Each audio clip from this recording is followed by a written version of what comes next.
सभी रोगों से मुक्ति का एक उपाय।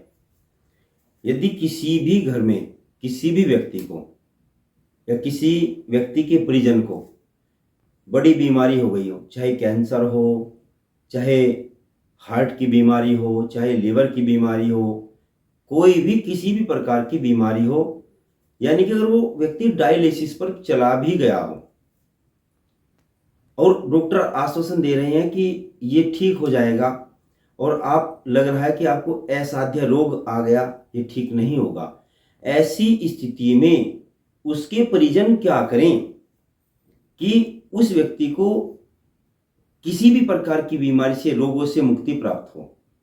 करना क्या है, एक हनुमान जी का चित्र लेना है, जिस चित्र पर हनुमान जी संजीवनी बूटी लेकर आ रहे हों।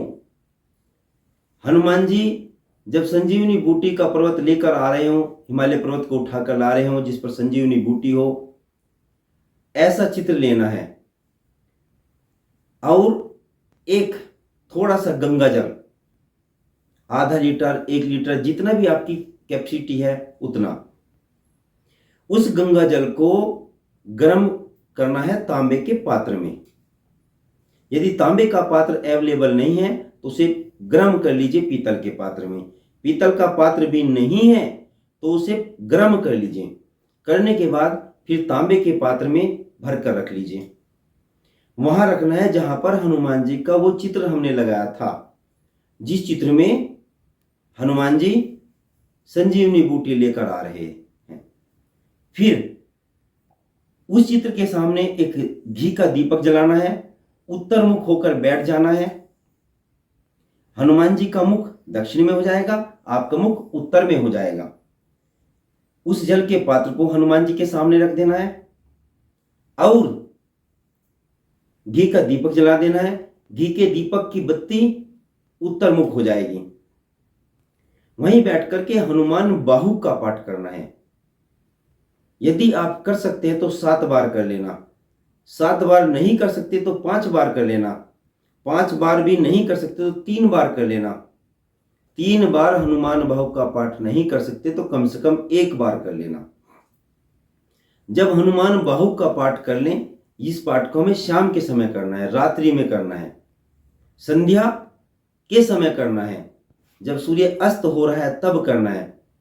फिर इस पात्र को वहीं हनुमान जी के जहां चित्र रखा था उस चित्र के सामने इस तांबे के पात्र को वहीं किसी पात्र से ढककर रख देंगे, किसी प्लेट से, किसी भी चीज से ढककर रख देंगे। ढकने के बाद अगले दिन सुबह सुबह इस जल को उठा करके फ्रिज वगैरह में या कहीं भी स्टोर करके रख लेंगे। इस जल को थोड़ा थोड़ा करके उस रोगी को पिलाएंगे जिसे रोग हो रखा है। अगर यह जल 10 दिन तक चल सकता है तो 10 दिन तक चलाएंगे, 5 दिन तक चलता है तो 5 दिन तक चलाएंगे। जब तक यह जल चलना है, पिलाना है, पिलाते रहें। जब जल समाप्त हो जाए फिर इसी क्रिया को पुनः दोहरा लेना। कम से कम 43 दिन करना। 43 डेज के अंदर उस असाध्य बीमारी से मुक्ति प्राप्त होगी। अब आपके पास में जो हनुमान जी का आग्रह जो चित्र रखा था, इस चित्र को उठाएंगे, जल प्रवाह कर देंगे। यदि आप जल प्रवाह नहीं कर सकते तो फिर अग्नि प्रवाह कर देंगे। अग्नि प्रवाह नहीं कर सकते तो किसी हनुमान जी के मंदिर में जाकर लगा देंगे, मंदिर में लगा देंगे। यानी आपको कैलेंडर टाइप लेना है, कांच का फ्रेम जड़ा हुआ कोई चित्र नहीं लेना।